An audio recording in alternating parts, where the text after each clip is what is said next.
우리 지난 주간에 말씀드린 조금만 더 봅시다. 예, 이 율법과 이 복음이 어떻게 우리 한번 여기 히브리서 2장을 한번 보세요.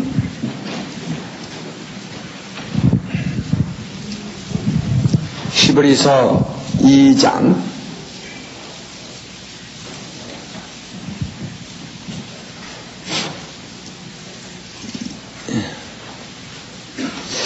2절. 그러므로 모든 들은 것을 우리가 더욱 간절히 삼갈지니 혹 흘러 떠내려 갈까 염려하노라.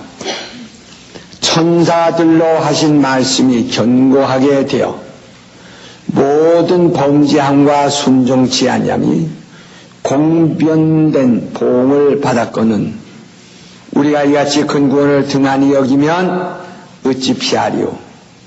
이 구원은 처음에 주로 말씀하신 바요 들은 자들이 우리에게 확증한 바니 하나님도 표적들과 기사들과 여러가지 능력과 및 자기 뜻을 따라 성령에 나눠주신 것으로서 저희와 함께 증거하셨느니라.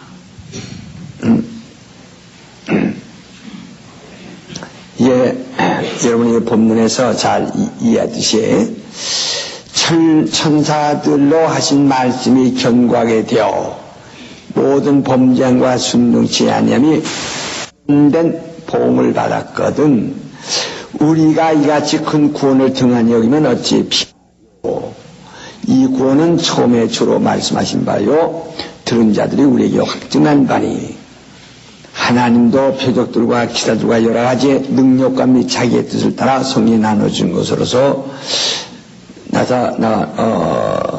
저희와 함께 증가하셨느니라. 그러니까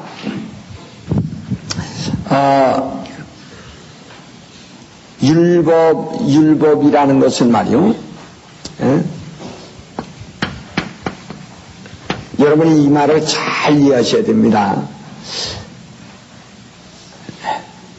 우리가 설교를 하더라도 그렇고 우리가 예수 그리스도의 성도로서 일평생 우리가 성경을 읽으며 또 성경을 가르치면서 신앙생활을 할 것이기 때문에 아주 우리 율법과 복음의 그 기능 자체를 아주 확실히 알지 못하면 그러면 설교자로서는 큰 실수로 범하게 됩니다. 지금 오늘날 설교자들이 대개 실수를 하는 이유가 바로 그거예요. 네, 율법의 권위, 율법의 그 권위가 어떻게 나타나냐면은, 율법을 보증하는 자이다. 율법을 보증해주는 이가 있어야 한다는 말이에요. 율법을 율법을 보증해야, 율법을 보증하는 이가 있어야 한다.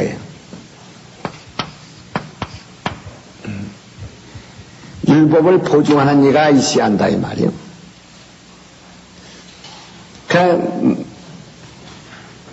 율법을 보증하는 이가 있어야 되는데, 율법을 보증해 주지 않으면은 율법은 권위가 없는 거란 말이요. 그게 율법이 하나님의 말씀인지. 그래서 여러분 율법 보면 상당히 율법에 의해서 두려운 법이라는 것을 이해하죠. 율법은 상당히 두려운 법이다. 율법을 보증하는 이가 있어야 할 것이 아니요. 율법의 권위는 율법을 보증하는 이가 있어야 한다. 그러면 율법이 무엇으로 율법이 하나님의 말씀이며 하나님의 법인 것을 보증하는 얘기예요. 이 세상에 교훈도 하도 많고 이 세상에 또 여러 가지 법들도 많은데 이 세상에 법을 우리가 두려워하는 것은 존중하는 것이죠. 근데 그 법을 존중하는 것은 결국은 나를 위해서는 자기를 위해서인데 이 세상의 법을 두려워해야 할 것도 법에 그 권능이 있다 이 말이야. 요새 우리나라는 참 매우 아주 좀 어려운 시국을 지금 우리가 맞이했습니다. 아주 대단히 아주 우려가 되는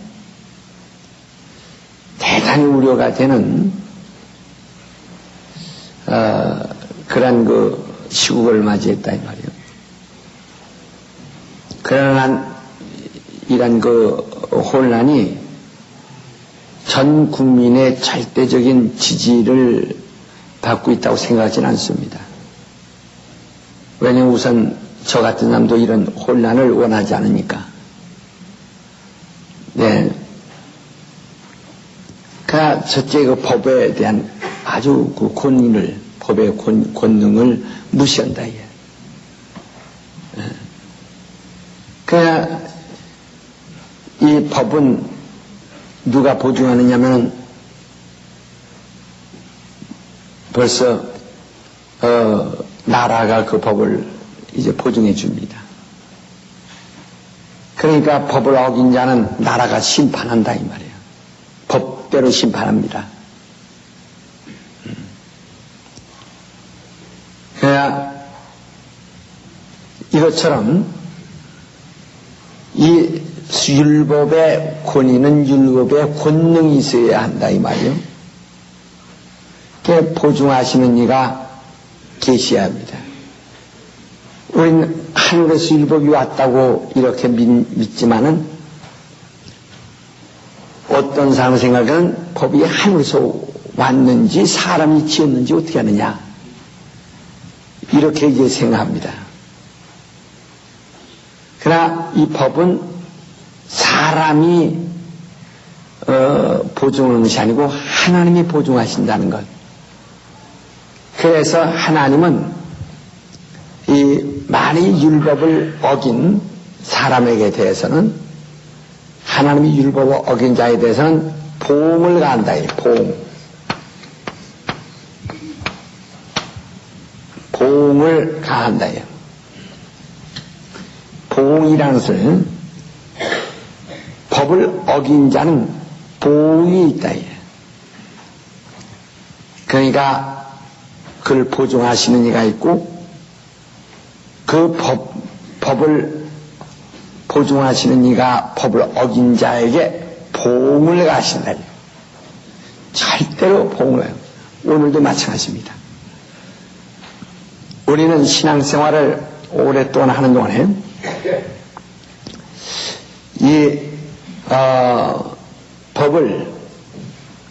율법을 어기는 자가 그 율법으로 보응을 받는다고 하는 것을 성경에서도 배웠고 우리가 직접 우리의 신앙생활을 하면서 주변에서 얼마든지 볼 수 있는 겁니다. 그러니까 율법이 만약에 율법을 보증하시는 이가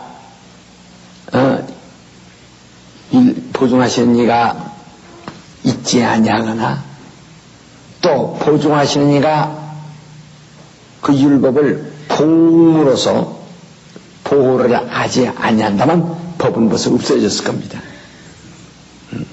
그 율법을 어기는 자는 보응을 그러니까 예를 들어서 나 외에 다른 신이 없다. 누구의 우상을 만드는 자는 하나님이 질투하신다. 그다음에 하나님의 이름을 망령되이 끊는 자는 죄 없다 하지 못할 것이다. 그러므로 하나님의 안식일을 거역하고 하나님의 안식을 범하는 자는 누구든지 돌로 쳐 죽여라. 하나님께서 하나님 외에 다른 신을 섬기는 자는 삼사되려는 저주를 받는다. 이런 것들이 다 그 하나님이 그 법을 보증하시고 법에 대하여 어기는 자를 보호하신다. 그러니까 율법은 뭐냐면 율법은 지키는 자에게 축복을 하시는 것이 아니라 율법을 지키는 자를 축복한다는 의미가 아니라 율법을 어기는 자는 보응으로 다스린다는 말이에요. 그러니까 율법을 지키는 자는 그냥 보응이 없으니까, 보응이 없으니까, 그러니까 그건 평행을 가는 것입니다. 여기 이제 그러나 여기서 이제 복음에 대한 권위도 똑같습니다. 복음의 권위. 그 복음에 대한 권위는 어떻게 나타나냐? 또 복음도 보증하신 이가 있다요. 보증도 보증하시는 이가 있다요. 그런 대신에 이 복음은 보응 대신에 보상을 하시는데 이건 이 보응과 보상에 대해서 우리가 잘 다시 한번 그림으로 보겠어요.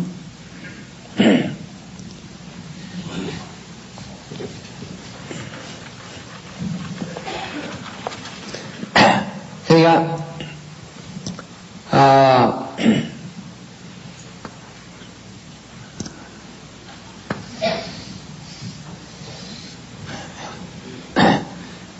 이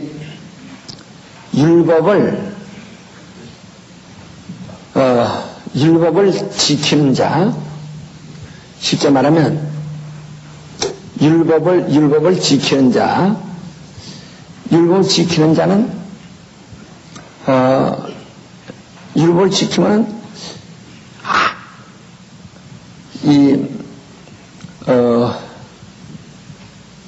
아무런 율법을 지키는 자는 그냥 정상이니까 율법 지키는 게 지키는 게 다시 말하면 우상을 숨기지 아니하고 하나님의 이름을 망령되게 않고 이렇게 예를 들면 율법을 지키는 자는 이건 당연하죠. 그냥 당연한 것이죠.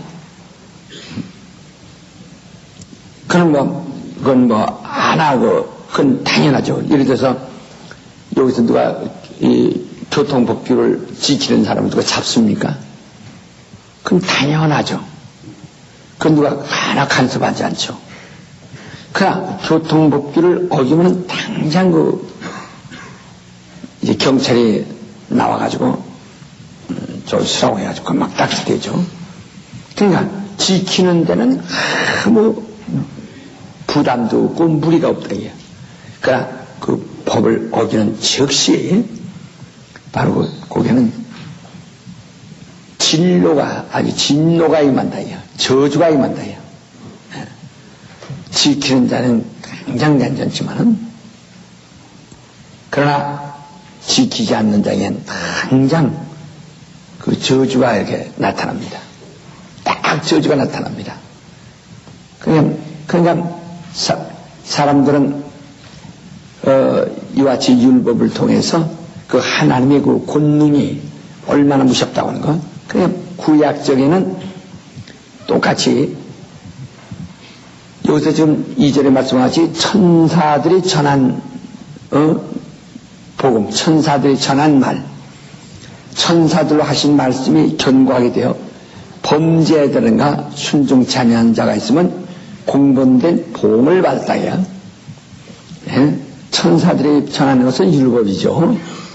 천사들이 전한 것은 율법인데 천사들이 전한 율법은 율법은 지키는 자는 그냥 평행을 간다예요. 지키지 않는 자는 당장 여기서 봉이 나타난다예요. 아주 즉시 봉이 나타난다예요. 예? 이렇게 율법은, 그러니까 사람들은 우리 이거 여러분 아주 잘 생각하세요. 그러니까 이 법이라는 것이 굉장히 얼마나 두려워요. 지키는 자는 평행을 가는데 거기서만에 어기면 당장 봉이 나니까 사람들은 아이고 이거 저주받아 보라, 이거 지키지 않아서 저주받아 보라, 이거 지키지 않아서 저주받아 보라 하는 전부가 이렇게 어떤 그 두려움과 공포를 주게 되어 있습니다. 이거 지키지 않으면 저주받아 보지, 이거 지키지 않으면 저주받아 보지 하는 이러한 그 두려움을 가지게 됩니다. 그럼 왜 지키지 아니한 자들이 보응을 받은 사실이 성경에는 그 증거가 너무나 많고 또 우리가 그러한 증거를 믿을진데 또 그와 같은 일들을 우리는 많이 현실에서도 볼 수 있기 때문인 겁니다. 그래서 사람들이 이거 굉장히 그 율법 이러면 저주받아 보지, 이러면 저주받아 보지 하고 상당히 두려워한다. 상당히 두려워한다. 그러니까 이런 보응 때문에. 그런데 그러니까 오늘날 사람들이 보응을 받으면은 이 사람이 하나님 법을 어긴 것으로 이제 사람들이 믿죠. 그러나 보응을 받지 않으면 그게 상당히 정상적이라고 믿죠. 이건 구약 방법이죠. 율법 아래서의 방법. 보응을 받으면은, 보응이 있으면은 이건 뭐가 잘못했구나 이렇게 믿고, 보응을 안 받으면 이거 정상이라고 이렇게 믿고 있다. 이 사람이 정상적 생활하고 있구나 이렇게 믿고 있다. 이게 그것 때문에 오늘날 착각한다는 거. 그것 때문에 오늘날 착각한다는 사실입니다. 오늘날은 반대로 이 사람들이 이 복음이라는 것입니다. 이게 복음은 말이에요. 복음은 먼저 율법을 순종하는 자는 평행을 가고 순종치 않으면 금방 봉이 나타나는데, 복음은 순종치 않는 자는 반대로 순종하는 자는 그대로, 여기 불순종하는 자는 당장 이렇게 나타나는데, 이 복음 반대로 여기는 순종, 복음은 말이요 불순종하는 자는 평행을 나타냅니다. 그러나 여기서 순종하는 자가 있다면, 여기는 순종하는 자가 있다면 당장 보상이 나타난다. 어떤 보상이 나타난다. 당장 보상이 나타난다. 그러니까 율법과의 방법이 차이가 말이에요. 이걸 잘 생각해 보세요. 그러니까 이때 사람들이 생각하기를, 이 복음 안에 있는 사람들 생각하기를, 평행을 가고 있으면은 아무런 보응도 없고 아무런 변화가 편안하면은 가장 자기가 건전하게 살고 있다고 생각한다고요. 가장 건전하게 살고 있다고 생각합니다. 그러나 그것은 율법 아래에 있을 때 그렇습니다. 그러나 복음은 순종하는 자에게는 당장 보상이 나타나는데요. 여기 보세요. 3절 보세요. 우리가 이같이 큰 구원을 등한히 여기면 어찌 피하리요. 이 구원은 처음에 주로 말씀하신 바요 들은 자들이 우리에게 확정한 바니, 하나님도 율법처럼 말이요 표적들과 기사들과 여러 가지 능력과 및 자기의 뜻을 따라 성령이 나눠주신 것으로 저희와 함께 증하시네. 그러니까 무엇으로 보상이 되느냐? 어떤 순종하는 적에 어떤 보상이 있느냐? 순종하는 적의 보상이 뭐냐? 뭐죠? 성령과 능력과 이적, 어느 기사와 이적 같은 이런 것들로 성령의 나타나 주심, 성령으로 인해서 성령이 나타나 주심으로 인하여 모두 일어나는 이적들.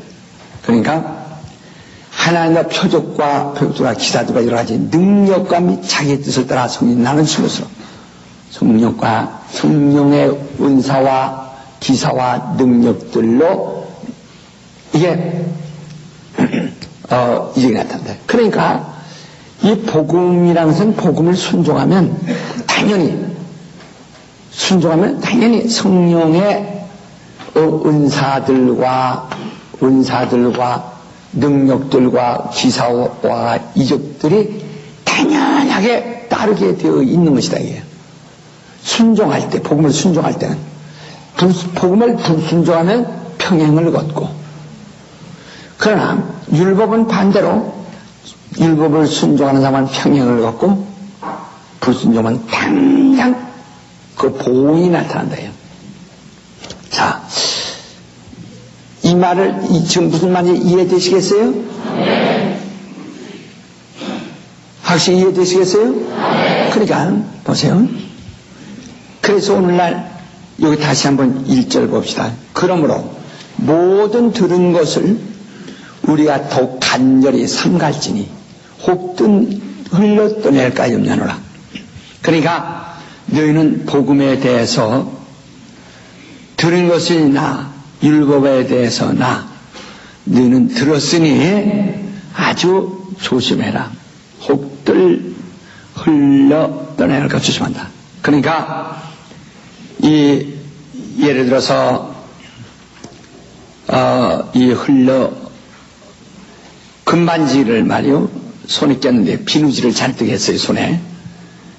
그런데 비누질할 때 어쩌다 잘못해서 그 가락지가 너무 크기 때문에 딸랑 빠져서 세숫대야 빠져버릴 수 있어요. 그러나 그건 얼마든지 주실 수 있지만은 여기서 흘러 떠내려간다는 얘기는 그것은 이 부둣가에 배를 이렇게 배를 갖다가 요 끈에 매놨습니다. 배를 이렇게 묶어놨는데, 근데 이것이 많이 끊어진다면 태풍이 오고 막 물결칠 때 이 배는 그대로 아주 표류돼서 사라져서 다시는 찾을 수 없는 것과 같은 뜻을 말하는 것입니다. 다시 말하면 세숫대야에 빠진 금가락지는 주술 수 있지만은 이렇게 부둣가에 매는 그 배가 끈이 끊어져서 바다로 떠내려간다면 영영 찾을 수 없는 것처럼 내가 여기서 정신 차리지 않으면은 이러한 말을 우리가 망각해가지고 기억에서 망각해가지고 그냥 흘러 떠내려가 버리면 너희는 나중에 왜 너희 형편이 이렇게 되는지를 그걸 어디서부터 떨어졌는지 찾지도 못하고 너는 정말 큰 화를 면치 못하게 될 것이다 하는 겁니다. 그러니까 요한계시록 2장에 보면 이런 말씀이 있어요. 에베소 교회를 향해서 8가지 칭찬을 합니다. 칭찬할 일이 있어요. 너희는 오래 참고 견디며 게으르지 아니하며 악한 자를 용납지 아니한 것, 그리고 다 이렇게 네가 한 그 착한 일에 대해서는 좋다 이래. 네가 현상 유지하고 있다 이래. 그러나 처음 사랑을 잃어버렸도다. 그러나 그것이 어디서 떨어졌는가를 회개하고 잘 생각하고 회개하지 않으면 어디서부터 그것이 떨어졌는가를 네가 회개하여 찾지 않으면 내가 네게서 촛대를 옮겨버릴 것이다 하고 말한 말이 있습니다. 그러니까 과거와 똑같이 네가 착하고 게으르지 않고 악한 자를 용납지 아니하고 다 네 직분에 행한 거 다 잘한다. 그건 다 좋다. 8가지 칭찬했어요. 그러나 처음 사랑을 잃어버린 그것을 어디서부터 네가 떨어졌는가를 그걸 네가 더듬어 그것을 회복하지 않으면 나는 촛대로 옮겨버릴 것이다 하고 말했습니다. 오늘날 그러니까 이 사람들은 그저 당장 눈앞에서 보이는 대로 자기 직분을 지키며 또 참 신앙생활을 유지하는 것 그거 하나만 굉장히 잘하고 있는 것 같이 생각하지 어디서 떨어졌는가 네가 회개하여 찾으라 하는 그 어디서 떨어진 문제 그 회개해야 할 문제 곧 하나님이 구하시는 것은 너 처음 사랑을 버렸다. 그 처음 사랑 내가 찾아야 할 처음 사랑 바로 그것을 회복하지 않으면 내가 현재 참고 견디고 게으르지 아니하고 악한 자를 용납지 아니한 것과 자칭 사도라 하는 자들을 다 그 거짓된 것을 드러내서 내가 밝혀내요. 그들을 제감으로서 무리 없이 한 것들 다 네가 잘했다고 하지만 그러나 나는 네게서 촛대로 옮겨버린다 하는 거란 말이에요. 얼마나 무시없습니까? 그러니까 사람들은 오늘날 평행만을 이것만을 상당히 믿고 있다 이게요.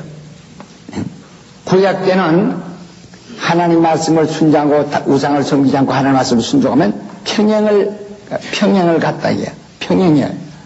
그냥 평행이란 말이에요. 아무 탈이 없어. 아까 말한 대로 교통법규를 지키면은 누가 경찰관 아무리 많이 있어도 누가 잡습니까? 또 교통법규 지켰다고 해서 불러가지고 상을 줍니까? 예? 아니 교통법규 안 지킨 사람은 딱지대서 돈 받고 교통법규 지킨 사람은 돈을 줍니까? 그건 교통법규 지킨 사람은 돈을 받는 것이 아니라 그냥 평행을 가는 거란 말이야. 그건 당연히 아무 관심도 없어요. 그건 잡을 사람도 없고 관심도 없어요. 상줄 사람도 없고 잡을 사람도 없어요. 그러나 안 지키면 당장 아주 딱 이건 잡죠. 그러니까 구약에서는 저주를 받지 아니하는 것이 저주받지 아니하는 것이 뭐 하는 거죠? 한마디로 말하면 뭐예요? 크게 말해서 뭐예요? 그렇죠. 율법 아래선 저주 안 받는 것이 뭐죠? 순종하는 것이다 이게. 그리고 그 저주 받는 것은 그 결과는 뭐 저주 받는 원인이 뭐죠? 그러니까 여기서 저주 안 받는 것이 순종하여 저주 안 받는 것처럼 요걸 복음 안에 들어와서도 똑같이 착각하고 있다. 그거 생각해서. 그래서 지금 아무런 저주가 없고 평행을 걸으면 그게 뭔 줄 생각해서 자기들이 순종하고 있다고 생각한다. 이게. 그러니까 지금은 반대로 불순종하는 자들에서는 무관심하다. 이게. 불순종하다가 금방 저주하고 지금 불순종하면 금방 복음에 대한 불순종하면 금방 데려다 다리 몽둥이 꺾고 이러면 좋은데 다리 몽둥이 꺾든지 눈구녕을 빼버리든지 그러면 보여주는 사람이 올 텐데 그러나 지금은 하나님을 어디 계시냐고 하나님을 대적하고 불순종하고 욕하고 대적하면 그러면 지금 복음을 순종치 않아도 기도하지 않아도 저주 안 받는다 이게. 반대로 지금 복음 시대는 왜냐면 이것은 그 자체가 순종치 않냐고 믿지 않는 자체가 심판을 이미 받은 것이야. 나머지가 뭐 있어요? 형벌만 남아있다 이게. 그러니까 그것은 주님이 오시는 날 끝나는 것이고 이 지금 당장 저주하지 않는다 이 말이에요. 주님이 오시는 날이 그들이 끝나는 날이지 지금은 그러니까 어떠면 예수 안 믿는 사람이 더 잘 되대 그렇게 얘기하죠 사람들이. 뭐 예수 안 믿는 사람이 뭐 일반 다 잘 되대요. 뭐 하나님 욕하는 사람 다 잘 돼요. 우상숭 믿는 사람 다 잘 된다고. 옛날 같으면 뭐가 있지만 지금은 우상숭배한다고 해서 하나 무슨 뭐 가서 우상 앞에 절을 할 때 궁뎅이가 하늘을 향해서 그냥 뻗쳐내고 그렇게 얼마나 보기 싫어요. 그렇게 한다고 해서 하나님께서 야 저놈들 다 똥구녕 쑤셔라 이렇게 하지 않는다 얘. 가만둔다 얘. 그러니까 우상 숭배 잘 돼요. 상관하지 않나요? 불순종하는 사람에게 지금은 평행을 걷습니다. 당장 어떤 보응이 없어요.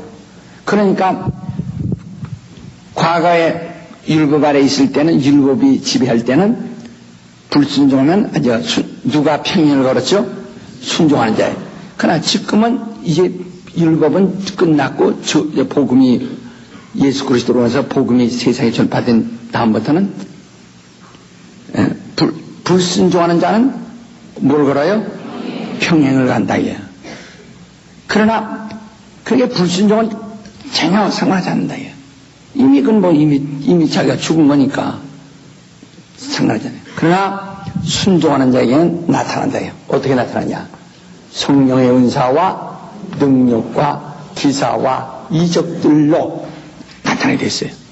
그러니까 벌써 이 사람이 벌써 저 사람이 순종한다고 한 복음에 순종한다는 것은 성령의 은사가 나타나야만 한다 이게.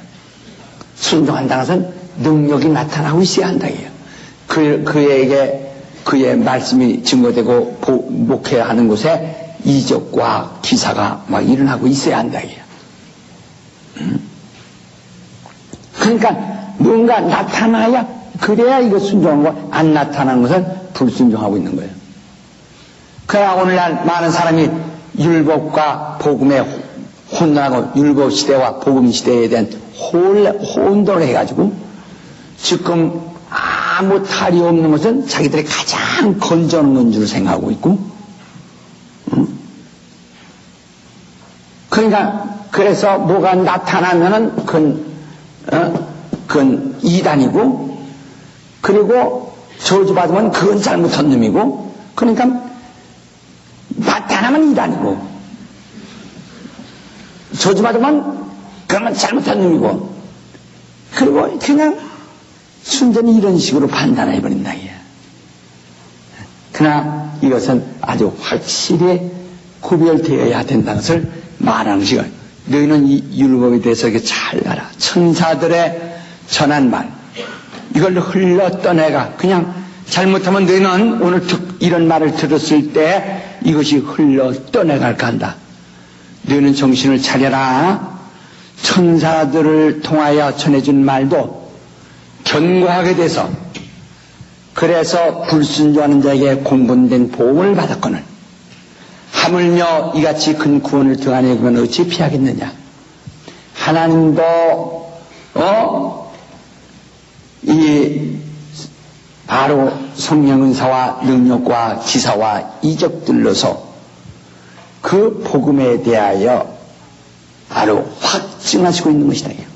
그러니까 구약 율법은 율법의 권위를 뭐로다가 권위를 보증하죠? 보응으로.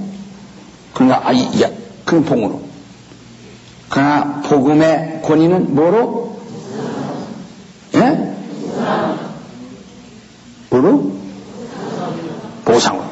이적과 표적과 기사와 이적들로. 예? 그러니까 이것이, 그러니까 지금 이러한 것이 나타나지 않는다면 이 자체가 벌써 이미 불순종하고 있는 것이다. 불순종하고 있는 거예요.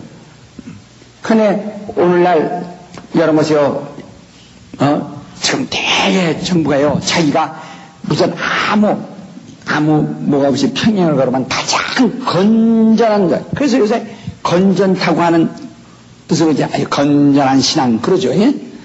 보다 그 사람 신앙이 건전하고, 신앙 건전하다는 것은 하나 교회에서 뭐도 안 나야 되지만 무예무덕해야 돼요. 무예무덕. 그러니까 저것이 톡 삐져나와가지고 목회인데 괜히 저것이 기도 많이 하는 바람에 또 능력 받았다는 바람에 또 목사 또 괜히 기도 못하는 목사, 기도 않는 목사라고 또 증명될 것 같아서 저기 다녀!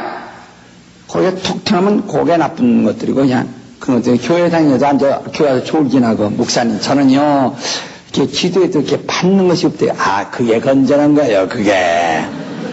목사님 저는요 그렇게 그냥 방언 좀 하고 싶은데 어찌 우리 같은 사람 그럼 못한데 아 그거 하는 거 잘못된 게 앉는 게 건전한 거예요.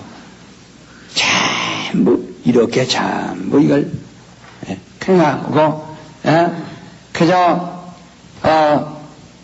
전도도 별로 아주 이게 교회 어떤 자극이 없어 고춧가루나 후춧가루 치는 것 마냥 확확 자극이 나는데 그런 자극이 없고 온유하고 뭐 온유한 거 좋은 말로 온유하고 노골적인 말로는 멍청한 거 이것은 건전한 것으로 그렇게 말한다. 예.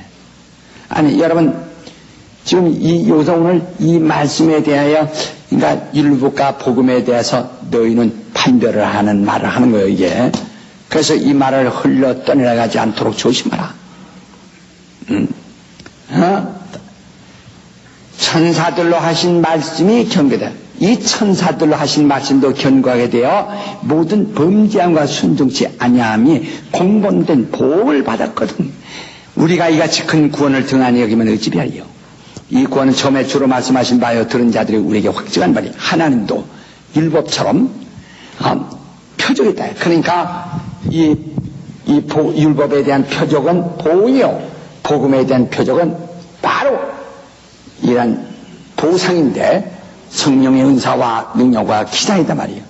하나님의 표적, 하나님도 표적들과 기사들과 여러 가지 능력감이 자기의 뜻을 따라 성인 나눠주신 것으로 저희와 함께 증가하셨느니라. 뭐처럼 율법의 권능을 나타내 주실처럼. 그러니까 복음의 권능은 바로 이런 것이 나타나야 되고 율법의 권능은 이런 것이 나타나야 된단 말이에요. 그래서 즉 옛날에는 불순종하는 자는 틀림없이 이란 그 복음이 있었지만 오늘날은 절대 불순종자에게는 아무런 것이 없어요. 평행을 간다. 왜? 이건 이미 마지막에 주님 오실 때 이제 그건 해결한다. 그러나 지금은 순종만 한다면 반드시 은사와 성령 은사와 성령의 여러 가지 나타나심과 능력과 기사와 표적들로 보상한다. 자, 이건요 여러분이 아주 중요하니까 옆에 사람에게 좀 한 2분 동안 좀 여유 있게 잘 좀 설명하세요. 예, 그러니까 이 율법도 하나님의 법이요 복음도 하나님의 법인데, 예?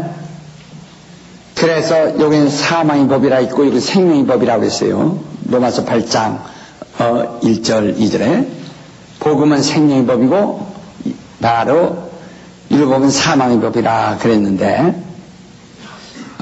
이 사망의 법에 대한 그 권위와 권능과 생명의 법에 대한 권능이 있다. 그러니까 오늘 여러분이 지금 우리가 구약 시대에 그 율법 아래 있던 사람들이 그 하나님의 말씀 어김으로 저주받는 거 보고 아유 하나님의 법에 대한 무서워하고 그 권위, 그 하나님의 법에 대한 권위, 그 권능, 율법에 대한 권위에 대해서 아주 물결이다. 그러니까 이 시대에 이 안에서 살면 항상 사람들이 어떤 마음으로 살겠네요. 긴장과 두려움으로 산다. 그렇죠. 근데 여기서는 긴장과 두려움으로 살 건 없다. 혹시 넘어져도 평행을 얻으니까.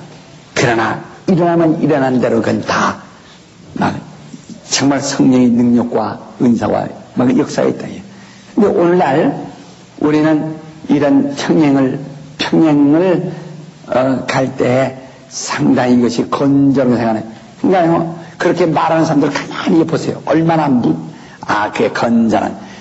그래서 건전한 신앙. 그 요새요 붕사도 어떤 거니 건전한 붕사를 초청하라. 이런 말에 아주 말이 좋지. 아주 그럴듯하죠. 참 점잖하고 뭔가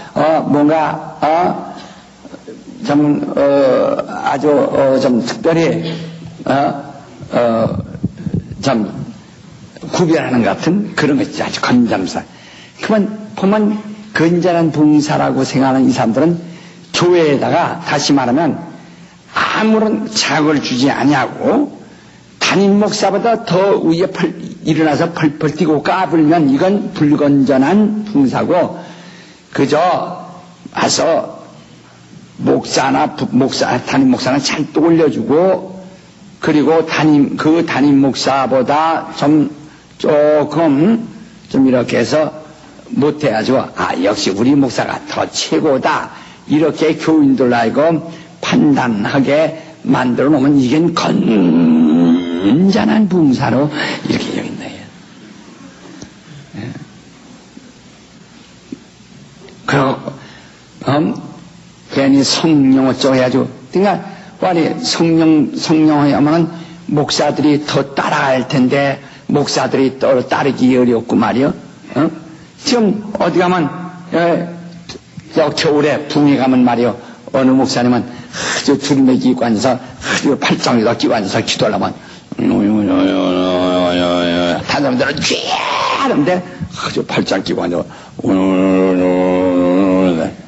그게 건전하거든. 이게 그거 이상 까불면 이건 불건전한 거란 말이에요. 또 만약에 그래서 뭐라고 하니 이 붕에 오고 나서 뒤끝이 좋아야 된다. 그래서 뒤끝이 좋아야 된다는 말은 뭐니, 붕에 끝난 다음에 자관에 혼자 라라라라 하는 거 하나도 없어야 된다. 이게 괜히 뭐 받았다고 라라라라 하는 사람이 있으면 이건 뒤끝이 나쁘다고. 그러나 붕에 끝나도 하나 라라라 하는 것도 그것이 뭐가 건전하 뒤끝이 깨끗하다고.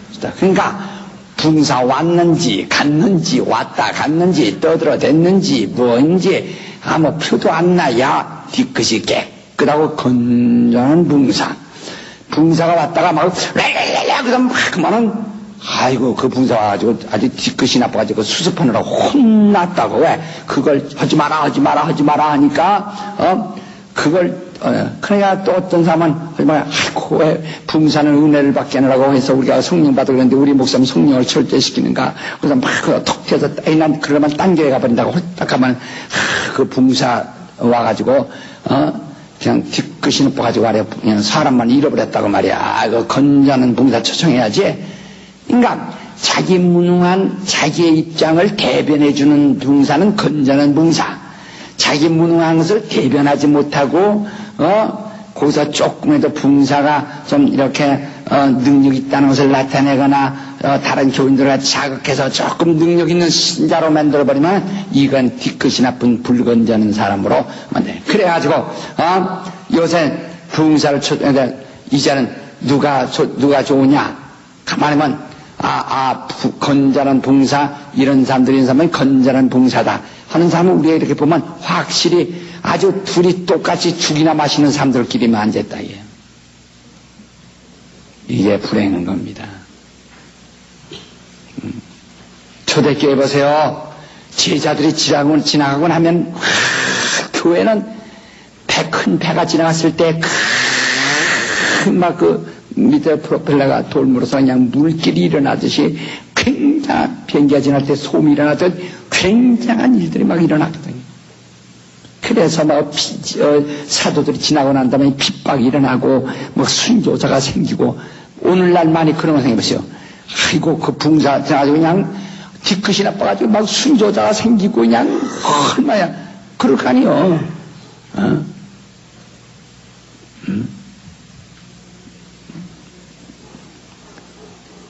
지금 그러니까 오늘 목회자들이 스스로 저주를 받고 스스로 왜? 아무것도 없으면 스스로 저주받는 거예요.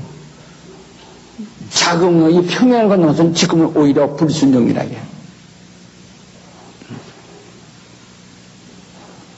그래 바울 선생은 몇 사람 있는데 가서도 막 네가 성령 받았냐? 12사람밖에 없는 교회.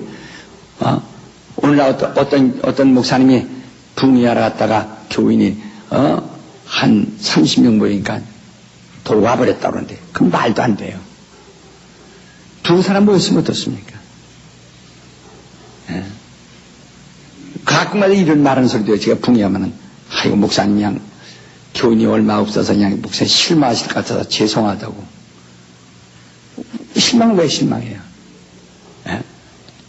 그건 많이 알려져서 많이 올 수 있고, 많이, 저희들이 안 알려서 많이 못 오는 수 있고, 그건 너희가 얼만큼 그동안 준비했고 성전했느냐 하는데 따라서 많이 오고 많이 안 오는 표가 난 것이 강사야 많건 적건 바로 그 시간에 자기 앞에 있는 사람들을 갖다가 완전히 변화시키든지 그들에게 먹여야 할 자기 이 임무만 하면 되는 거예요.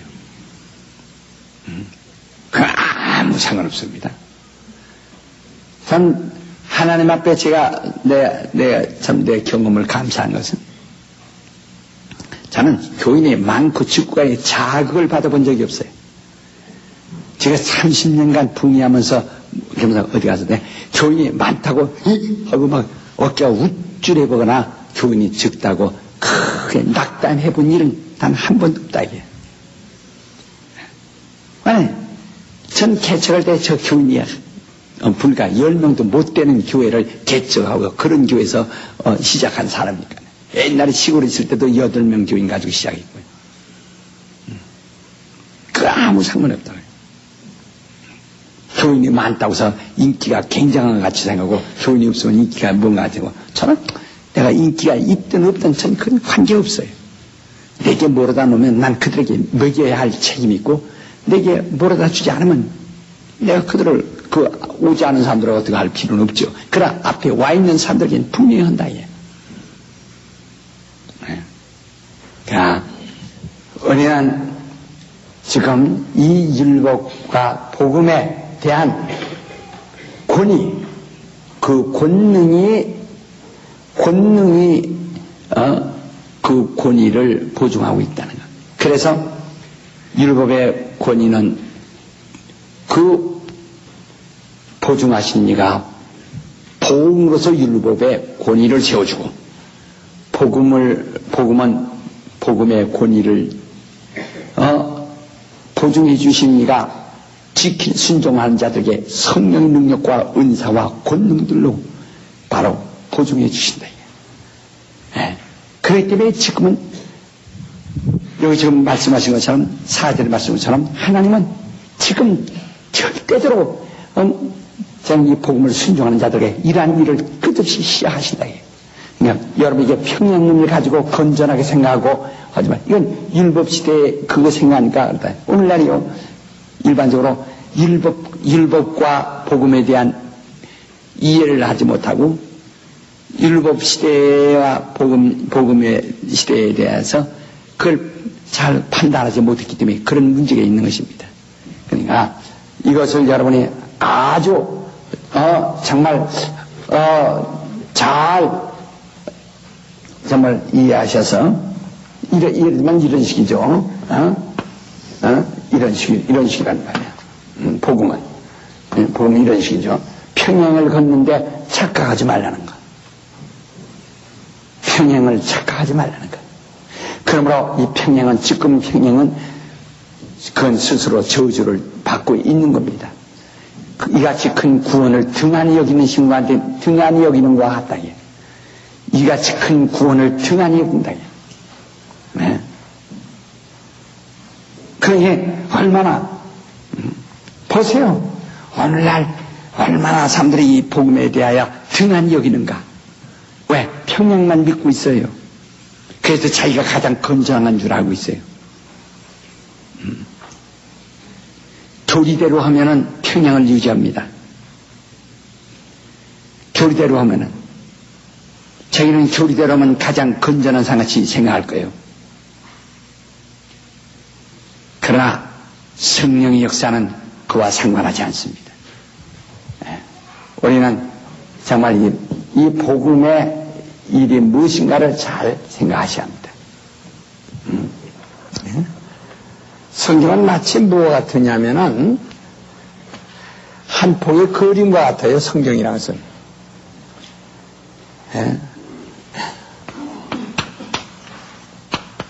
성경은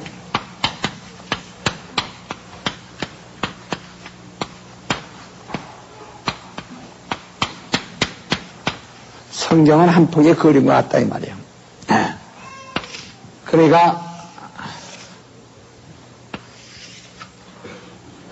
여기 산이, 그림에 산이 이렇게 있습니다. 산이 있고, 산 위에 여기, 해가 이렇게 해가 떠 있고, 그 다음에 이제, 구름이 이제 이렇게, 구름이 이렇게 이제, 이렇게 구름이 떠 있고, 구름이 떠 있고, 그 다음에 여기는 폭포가 있고, 이렇게 폭포가 있고, 여기 나무들이 있고, 여기는 이거 어떤 사람이 이렇게 이제 사람이 있습니다.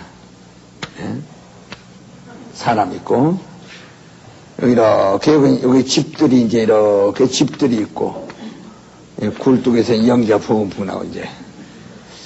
이 하나의 이런 이런 한 통이 하나의 그림과 같다, 이 말이에요. 그림. 이런 그림을 이렇게 그림을 여러 개로 쪼개놓은 것 같은 겁니다. 쪼개놓은 것 같은 거예요. 그래서, 마치 그림을 이렇게 쪼개놓은 것 같다, 이거야. 그러니까, 마치 이 신구약 성경은 이런 한 폭의 그림을 이렇게 여러 개를 이렇게 분산해 놓은 것 같은 겁니다. 그래서 어느 책을 보면은 해만 이렇게 있는 것 같이 여기는 해만 이렇게, 거기는 해만 이렇게 나와 있고, 여기는 산봉우리만 나와 있고, 또 여기는 이게 폭포만 나와 있고, 여기 나무만 나와 있고, 여기 집만 나와 있고, 그래서 이 그림만 보면 집 보는 것 같고, 이 그림만 보면 해를 보는 것 같고, 이 그림만 보면 구름 보는 것 같고, 이 그림만 보면 나무 보는 것 같이, 그냥 그 책 한 권, 66권을 갖다가 한 권 한 권을 보면은 의미를 이해하기가 어려울 것입니다. 한 권 한 권을 보면 의미를 이해하기가 어렵다 이 말이야. 왜냐면 다 여기는 이거 집만 나와 있고, 여기는 해만 나와 있고, 여기 산봉우리만 나와 있고, 구름만 나와 있고, 나무만 나와 있고, 그러나 이렇게 붙여보면 이렇게 한 그림, 바로 어느 사람이 폭포 앞에서 바로 서 있는 것과 같다 이 말이에요. 그러니까 바로 이 신약성경은, 복음서는 예수 그리스도에 대해서 설명하는 것과 지금 예수에 대해 설명하는 거예요. 바로 예수를 크로즈업시켜가지고 예수에 대하여 설명하는 것이고, 그 모든 성경은 바로 그 배경을 지금 설명하고 있는 것 같다 이 말이에요. 무슨 얘기 아시겠어요? 그래서 이 모든 66권을 딱 조립을 해보면,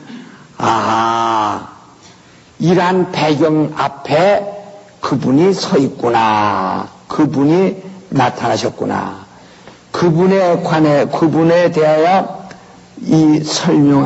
그분에 대하여 설명하는 이 모든 배경이 거기에 있다. 그러니까 구약 성경이 보면 막 전쟁하는 이야기부터 시작해서 아주 험악하거든. 막 험악하죠.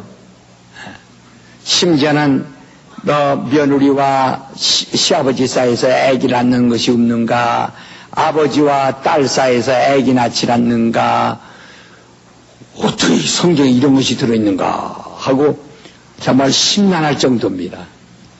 그러나 그것은 전체 성경 이렇게 이제 하나의 조립을 해보면은 바로 거기 과연 아무 쓸모없는 산봉우리, 이것만 딱 갖다 놓으면 이 산봉우리가 무슨 필요 있는가? 아무 의미가 없거든요. 그래가 잘못하면 어떤 사람이 성경을 읽을 때 말이요, 요것만 보고 읽는다, 요것만 깨달은다, 요것만 읽고 요것만 깨달은다, 전체를 보지 못하고, 그러니까 이 산봉우리 보고 산은 어떻구나, 산은 푸르구나, 산은 뾰족하구나 하다 끝난다 이 말이에요. 그러니까 빨간 것은 사과요, 사과는 맛있어요, 맛있는 건 바나나요, 바나나는 길어요, 긴 것은 기차요, 기차는 빨라요, 빠른 것은 비행기요, 비행기는 높아요, 높은 것은 백두산, 뭐 이런 식으로 그냥 그래서 어떤 구약 성경을 갖다가 추적하는 사람이 어떤 사람은 바로 이것은 누구의 모양이요, 이것은 누구의 모양이요 하면서 설명한다. 여러분 신학교에서 여러분이 배우셨겠지만은 모용학은 절대 사용하지 말아야 합니다. 이건 아주 비복음적이고 비성서적이고 이건 안 됩니다. 그런데 원체 설교할 것들이 없고 설교할 능력들이 없으니까 모용학을 가르쳐가지고 막 설교할 때 이 모용을 비유로 사용하도록 그렇게 한다 이 말이에요. 마치 뭐냐면 하지만 다윗은 예수의 모형이요. 어떻게 다윗이 예수의 모형입니까? 그는 예수의 증인입니다. 그러면 또 타락한 교육자의 모형이요. 또 승리한 자의 모형이요. 민신자의 모형이요. 약한 자의 모형이요. 뭐 이런 식으로. 그것은 아주 비성서적이며 바로 이 성경은 이렇게 전체를 조립을 해놓으면 한 포의 그림이에요. 신약성경 복음서는 마치 예수 그리스도를 온전히 그만 크로즈시킨 것이고 그 나머지는 거기에 하나의 이렇게 배경을 놔둔 것이다. 그러나 그 부분 하나만 가지고는 모른다. 구약에 아가서라는 것이 있는데 아가서에 보면 마지막 장에서 보면 형용사 하나가 있어요. 바로 하나님에 대하여 그건 아주 하나의 형용사로 설명한 겁니다. 그 외에는 이 아가서에 보면 누가 보면 연애하는 얘기에 전부가 연애하는 얘기 같지만 보이죠. 아무 의미가 없다고요. 그건 아무 없어요. 그러니까 근데 그 아가서가 왜 성경에 들어가 있느냐? 성경에 그렇게 많은 책들이 있는데 그 많은 책들을 다 제외하고 어째서 아가서가 들어가 있는가 이렇게 보게 됩니다. 아무 의미가 없어요. 아가서를 보면 뺀 연애하는 얘기밖에 없다 이 말이에요. 그러나 바로 아가서는 누구 자기의 그 사랑하는 사람을 사랑하는 얘기입니다. 그게 뭐냐니 예수 없는 데선 가장 그를 사랑한다. 그러나 그 사랑하는 그 사람보다 만약에 주님이 이 안에 그 아가서에 주님이 들어오신다면은 바로 그는 이보다 주님을 더 사랑한다 이 말이죠. 그보다 주님을 더 사랑한다 이 말이에요. 그러니까 아가서는 아주 사랑에 대한 최고의 사랑의 극치의 사랑에 대해서 말하는데 예수는 그 이상으로 사랑한다고 하는 눈에 보이고 그 책 속에 들어있지 않은 그분은 이 이상으로 사랑한다. 그러니까 바로 그분 다시 말하면 해 아래서 가장 사랑하는 이 여자. 그러나 바로 이보다 더 사랑하는 하나님이란 뜻을 설명하는 겁니다. 해 아래서는 최고 사랑하는 자. 그러나 이보다 더 그러니까 사랑의 극치를 말하기 위한 것이다. 이것처럼 이 성경은 다 한번 이걸 전부 놓고 보면은 이게 하나님의 의도가 딱 나타나요. 하나님의 의도가 딱 나타나요. 이 그림을 딱 보면. 그러니까 성경을 전부가 구조를 하지 말고 성경을 갖다가 전부 이렇게 구조를 하지 말고 말이요. 성경을 딱 봅니다. 그러니까 여러분이요, 이 성경 공부하는데 제일 방해되는 게 뭐냐면 사람들이 성경 공부할 때 줄을 칩니다. 빨간 줄 자꾸 빨간 줄 쳐가지고. 그러면 읽다가 빨간 줄 친 그곳을 그때 빨간 줄 칠 때 감동받았던 그 이상은 발전을 못합니다. 그러니까 언제나 몇십 년 후에 다시 성경으로도 빨간 줄 칠 때 그때 감동받은 그 이상 발전하지 못해가지고 그 이상 전혀 자신이 발전하지 않아요. 이게 고정관념이 되어버리는데 수로관념이라고 합니다. 이렇게 물질 쳐놓으니까 그러다 다 강물이 다 그로 흘러 들어오듯이 그러니까 이 성경을 여러분이 여기다 뭐 빨간 줄 치면서 부디 그렇게 하려고 하고 없어요. 그냥 다 읽어야 됩니다. 모두 다 읽어야 됩니다. 모두 다 읽어야 돼. 그래서 혹시 여러분이 빨간 줄 치신 분 있으면요, 성경을 이제 제대로 읽기 위해서, 제대로 배우기 위해서는 그것은 바로 그냥 별도로 쓰실 때 오고, 하여튼 줄 안 친 성경을 읽으세요. 그래야 성경을 터득합니다. 성경이 줄을 쳐놓고서는요, 항상 가다가 거기에 꽉 막혀가지고 그 이상 발전을 못해요. 네. 그 고정관념, 그 관념이 전혀 떠나지 않습니다. 그러니까 아주 완전히 집 질려면 일단 집터를 다 걸고 다시 짓듯이 말이요. 완전히 아주 그걸 무시하고 말이에요. 그 줄침을 무시하고 읽을 수 있도록. 그냥 읽으세요. 그냥 무조건 읽으세요. 다 읽으셔야 합니다. 예. 다 읽으셔야 합니다. 예. 그냥 이 성경을 읽지 않는다. 어떤 사람 와서 자꾸 질문하고 그래요. 당연히 성경 읽었으면 다 읽었어요. 그럽니다. 왜냐면 성경 읽었으면요. 여기서 저 담요를 갖다 이쪽으로 잡아당기면 저쪽으로 다 끌려오듯이 성경을 다 읽었으면요. 여기 잡아당기면 이거 다 끌려오게 돼 있어요. 여기 잡아당기면 이거 다 끌려가게 돼 있어요. 그러나 성경 읽지 않은 사람은 그러니까 뭐가 문제 알지 뭐 이런 이 배경 얘기해봐야 이게 뭔지 아나요? 어떤 사람은 집에 앉아서 12년 동안 왕들의 역대만 읽어봤어요. 역대 몇 년대 무엇에 이 사람이 그러다가 지옥 가요. 어떤 사람이 가인의 부인의 이름이 무엇인가 그 이름 연구하다가 죽었다는 게야. 그러니까 그 가인의 부인 이름 알아서 뭐겠어요? 성경은 예수에 대하여 말하는 것이다. 예수를 알게 하는 것이다.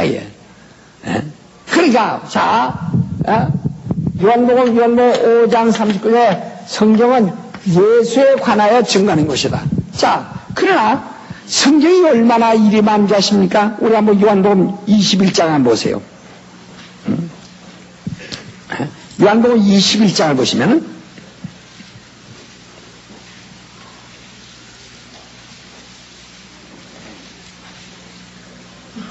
자, 25절에 보면은 예수의 행하신 일이 이외에도 많으니 만일 낱낱이 기록된다면 이 세상이라도 이 기록된 책을 두 개도 부족할까 하노라. 어떻게 보면 누가 볼 때 야 이거 심한 과장이다. 아이고 얼마나 기록이 많길래 그래. 세상에 그 책을 두 개 부족할 세상에도 두 개 부족할 줄 안다라고 이거 너무 과장이다 이렇게 생각하는지 몰라요. 과장 아닙니다.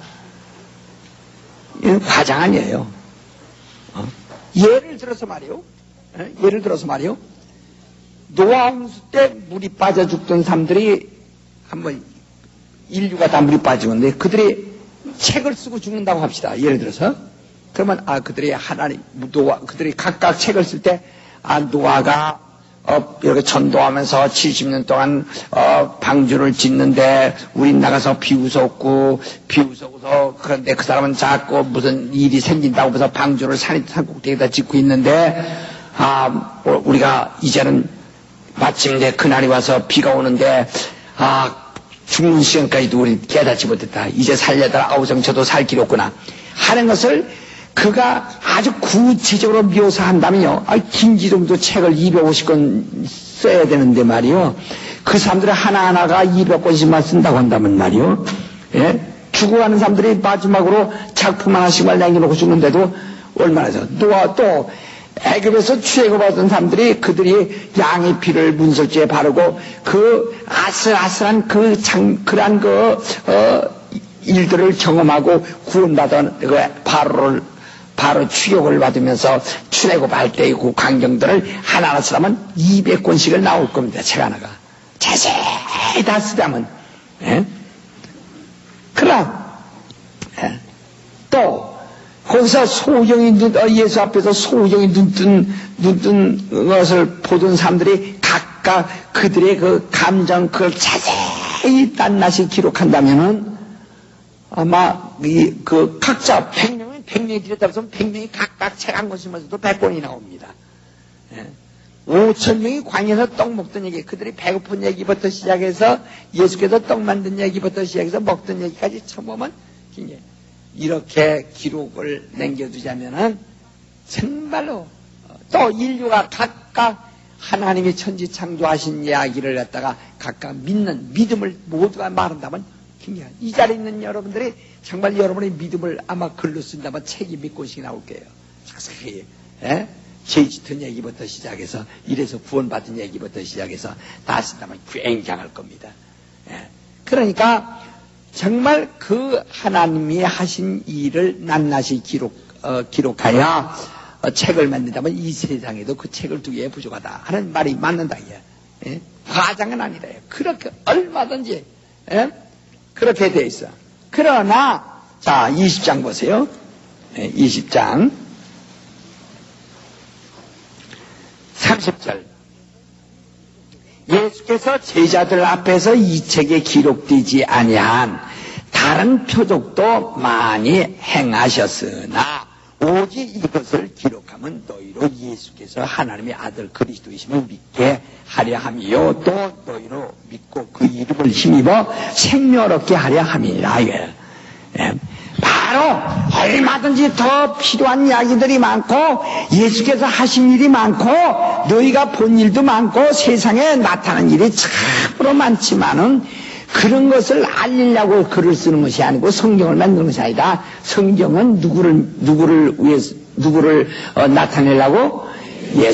예수를 나타내요. 그를 모든 사람을 알고 그를 믿게 하여 그를 믿는 자가 구원을 얻고 생명을 얻게 하려는 것이다. 생명을 얻게. 그러니까 만약에 보세요.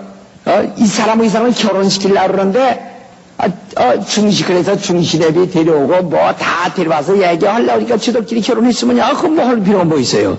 하듯이 그 모든 책을 더 많은 책을 통해서 더 많이 예수를 알게 하려고 하는데 할 필요가 없었던 것은 이미 이것으로서 예수를 믿게 하기에 충분하다.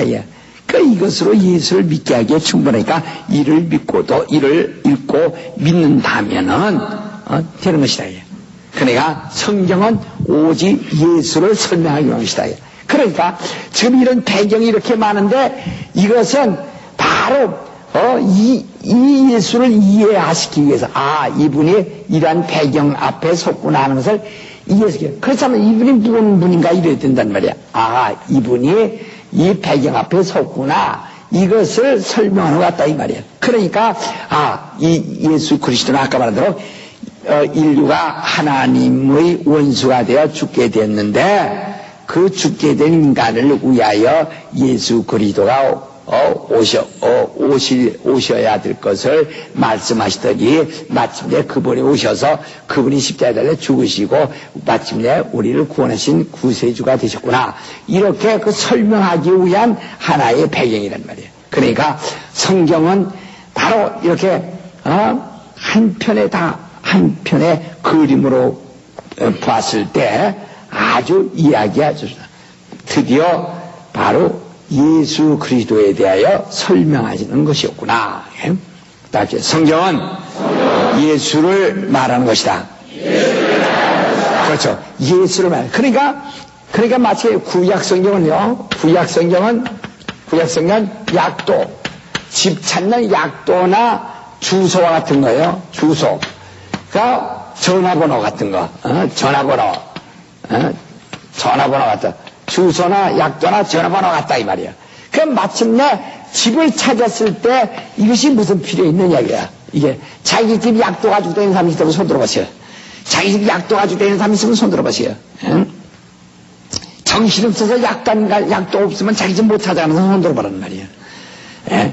벌써 한번 그 집을 찾으면 이거 집 찾기 전까지는 약도가 필요해요. 어떤 사람이 자기는 어디 그 객지에 가서 공부하고 있는 동안에 자기 집에 이사 갔다 합시다. 이사 갔다 하면 나중에 자기 집을 찾으려면은 전화번호 가지고 있어야 주소 가지고 약도 가지고 있다가 찾습니다. 찾았을 때까지가 필요 없다 이 말이야. 그것처럼 구약 성경은 마치 약도나 예수를 찾아가는 약도나 예수 찾아가는 주소와 예수 찾아가는 전화번호와 같은데, 신약 성경, 신약 성경은 바로 예수를 모시고 있는 집과 같다 이 말이에요. 네. 신약 성경은 예수를 모시고 있는 집과 같다 이 말이에요. 그러니까 여기서 어머니 아버지 만나려고 찾아가는데 약도를 가지고 주소 가지고 전화번호 가지고 찾아갑니다. 찾아서 마침내 집을 발견해서 바로 신약 성경은 예수를 모시고 있는 바로 그 집과 같은 것이다 이 말이에요. 네. 그러니까 신약 성경을 보면은 예수를 그냥 처음부터 그대로 환히 아는 게, 구약 성경은 그들은 예수에 대해 흐미하게 그래서 어떤 때는 양을 비유해서 말했는데, 양을 비유해서 말한 것이 그들 그게 뭔지 알아야지. 자원의 선지자들도 뭐 확실히 모르는 흐미한 이제 증거를 합니다. 그 다음에 홍해를 건넜지만 홍해 건넌 게 무엇입니까? 성경 바로 고린도전서 10장에 보면 홍해에서 침례를 받았다고 그랬어요. 침례가 무엇입니까? 예수와 연합하는 것이라고 했죠. 그러니까 그대로 홍해 바다를 왜 건넜는지 모르지만은 바로 고린도전서 10장에서 보니까 예수 그리스도를 만나 그와 연합하는 것이다. 예, 이스라엘 백성이 바로 홍해에서 바로 침례를 받았다니 하고 말했다. 예. 또 노아 홍수 때 그 인류는 빠져 죽고 노아 850만 살았는데 그게 뭔가? 그게 무엇인가? 베드로전서 3장 21절에 보니까 바로 3장 19절부터 이것은 바로 예수 그리스도로 인하여 침례를 받는 것이다 그랬어요. 물론 이제 예수로 말미암아 예수의 부활하심을 말미암아 이제 너희를 구원하는 편이 이 더러운 죄를, 육체의 더러운 죄를 씻어버리며 아니요 선한 양심을 하나님이 향해 찾아간 것이다. 그러니까 노아 홍수 때의 그 사건은 바로 오늘날 예수의 이름으로 침례받는 그 광경을 설명하기 위한 것이다 하고 설명하고 있습니다. 그러니까 이런 구약은 하나의 비유로 되어 있다. 비유. 이 약도는 하나의 비유지 약도가 실체는 아니란 말이야. 실사가 아니란 말이요. 주소는 비유지 실사가 아니란 말이요. 전화번호도 하나의 비유지 실사가 아니란 말이요. 전화번호를 통해서 전화해서 목소리를 그냥 기계로 듣는 것이고, 주소를 통해서 어디 있구나 이렇게 하는 것이고, 약도를 통해서 어디로 가는가 아는 것이지 그게 실사가 아니란 말이요. 비유예요. 예. 그러니까 율법도 비유요. 그 다음에 예언도 비유란 말이야. 다시 구약은 비유다. 율법은 비유다. 그러니까 성전 구약 성전 있죠?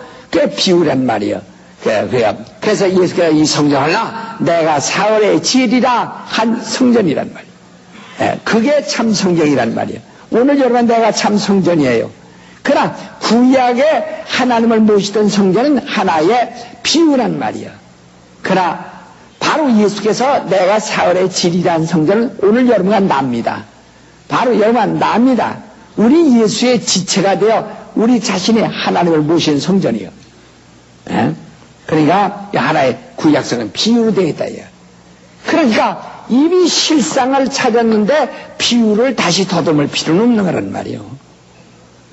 바로 실상을 발견하기 전에는 비유를 다시 드려야 합니다. 그러니까 여러분 보세요. 여기서 이미 알고 있으면 우리가 내가 비유를 다 설명할 필요가 없다는 말이에요. 비유는 알게 하기 위해서 설명을 유리하게 하기 위해서 비유를 사용하는 것 같습니다. 이게 비유라는 말이에요. 저는 이미 여러분이 예수 안다는 비유가 무슨 필요 있겠어요? 그러니까 구약 성경은 비유가 돼요. 그러니까 보세요. 그래서 이미 예수를 발견했을 때 다시 비유를 다시 더듬을 필요가 없어요. 다시 약도를 찾을 필요 없어요. 또 주소 찾을 수가 없어요. 막 뒤적합니다. 야, 너 뭐 찾니? 주소 찾아요. 무슨 주소? 이 집 주소요. 또 여기 네가 아는데 뭘 주소 찾아? 약도 찾으려고 그래요. 약도 뭐라고? 혹시 잊어버리면 찾으려고요. 다시 잊어버린 사람은 필요하겠지. 그러나 우리가 예수를 발견한다면 다시 찾을 필요가 없단 말이에요. 그래서 바로 아직 예수를 발견하지 못한 사람은 여기 구약부터 이 비유를 통해서 율법과 선지자들의 비유를 통해서 좀 약도를 통해서 주소를 통해서 좀 전화 걸어가면서 쭉쭉 다시 찾아와야 됩니다. 그러나 이미 찾았을 때는 이것이 필요가 없단 말이야. 이게 필요가 없단 말이야. 어떤 사람은 약도 그려주는 분 말이에요. 그림 지지지도 못나게 그리는 사람이 있어요. 세상에 그렇게 약도 못 그리는 사람이 있는가? 그런데 난 그전에 정말 이 약도 누가 잘못 그려줘요. 아주 그냥 집회 가는데 밤 9시까지 찾아간 적이 있어요. 9시. 5시면 도착할 가서 산길로 어디로 걸어 9시까지 갔어요. 왜냐면 약도를 잘못 그려줘가지고 시골을 가는데. 그런데 이것처럼 우리는 이미 예수를 알았으면은 이게 이 약도가 잘못 그려가. 이 사람은 이 약도를 이렇게 그려야지 어떻게 그 모양으로 그렸어? 하고 다시 설명하죠. 그것처럼 우리가 예수를 알고 그래요. 그렇기 때문에 지금 여기서 여러분이 지금 성경 공부하는데 우리가 제일 알기 쉬운 게 뭐냐? 지금 여러분은 지금 이 베레아 아카데미에서는요, 평신도 믿음 배우기 위해서 하는 거 아닙니다. 그렇기 때문에 일반 영국과를 거쳐서 본 영국과에 들어오게 하는 거예요. 그래서 본 영국과에서 앞으로 여기서 잘 맞춰서 여러분이 이제 남을 가르치고 이게 시작하게 되면 이제 4번반에 또 들어올 수 있어요. 4번반은 박사과정과 함께 지금 공부하고 있는데, 그러니까 우리는 지금 예를 들면 지금 공부하는 것은 구약성경부터 공부하는 것이 아니라 우리 구약성경부터 공부하는 것이 아니에요. 우리 어디부터 공부하는죠? 예수부터 시작하는 거예요. 예수부터 그 다음에 이게 신약입니다. 이 신약. 그 다음에 이게 바로 구약이래. 예수를 두고 그 다음에 바로 이렇게 확인하는 것이죠. 확인하는 것이기 때문에. 그러니까 우리는 벌써 이미 그분을 알고 시작하는 겁니다. 그러니까 우리가 확인해 본 게, 그분에 대해 이렇게 말했더니 그래 확실하구나. 그분에 대해 이렇게 말했더니 확실하구나. 그분에 대해서 이렇게 말했더니 확실하구나. 이렇게 찾아 더듬어 가는 겁니다. 그러니까 확실히 그분을 알고 하는 게. 그러니까 여기서도 지금 찾아가는 거 아니에요. 그렇기 때문에 이 복음주의, 아주 완전히 이 복음주의 교회에서는 구약 성경을 주일날 성경 안 읽습니다. 왜냐면 성경의 왜 구약 성경 아까 말한 뭐라고 했죠? 비유, 그 다음에 그림자라 해요. 그림자, 실상이 아니라 해요. 그러나 신약은 실상이라 해요. 진리예요. 진리라 해요. 진리야. 비유는 진리가 아니에요. 비유는. 바로 실상이 진리죠. 진리.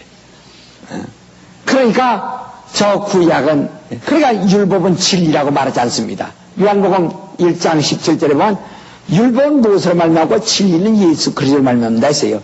그래서 율법을 진리라고 말한 적은 없어요. 율법은 진리가 아니에요. 왜 그렇죠? 왜 진리가 아니까? 비우니까.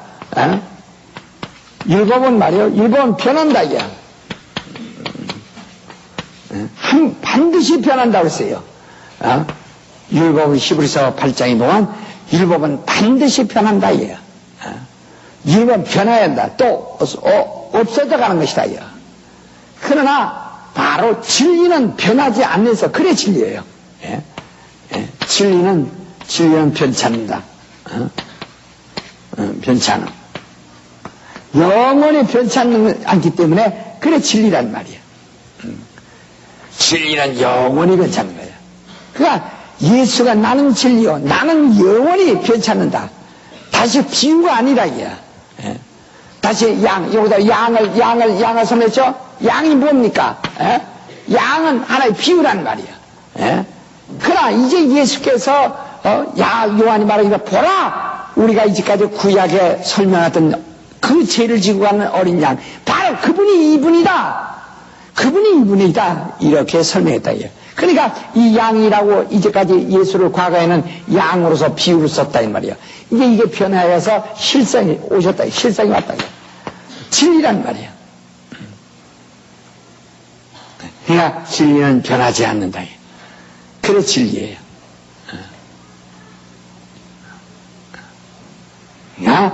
그래서 율법은 변해요. 그래 그게 진리예요. 빨리 율법은 변해. 자, 우리 한번 갈라디아서 3장 19절 봅시다. 갈라디아서 3장 19절. 갈라디아서 3장 19절. 시작. 율법은 무엇이냐? 법무방을 인하여 더한 것이라. 천사들로 말미암아 중보의 손을 빌려 베푸신 것인데 너희 자손 5위까지 있을 거야. 야, 히브리서 9장 보세요. 히브리서 9장.